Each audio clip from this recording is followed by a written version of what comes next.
জিও সিমের internet balance কত আছে কিভাবে দেখবেন? দেখা কিন্তু খুবই সোজা। আপনি কত এমবি ইউজ করেছেন বা কত এমবি বাকি আছে এটা দেখার জন্য আপনাকে আপনার ফোনের ডায়াল প্যাডটি ওপেন করে নেবেন।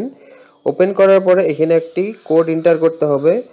আপনি 1299 এই কোডটা এন্টার করার পরে এখান থেকে একবার কলিং করে দিবেন।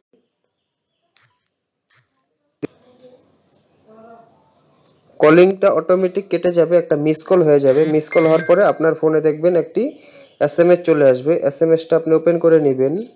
এইখানে এসএমএসটা আমি বড় করে দিচ্ছি তাহলে আপনাদের বুঝতে সুবিধা হবে। এখানে দেখতে পারবেন আপনার এই যে data 1.98 GB out of 2 GB, মানে আমার কাছে টোটাল 2 জিবি ডাটা ছিল, এখন 1.98 জিবি ডাটা বাকি আছে। বা প্ল্যান এক্সপায়ারি, আপনার রিচার্জ কবে শেষ হবে সেটাও এখান থেকে দেখে নিতে পারবেন। তো বন্ধুরা, এই ভিডিওটা যদি আপনার কাছে কোনো উপকার হয়ে থাকে তো প্লিজ চ্যানেলটি সাবস্ক্রাইব করে দিবেন।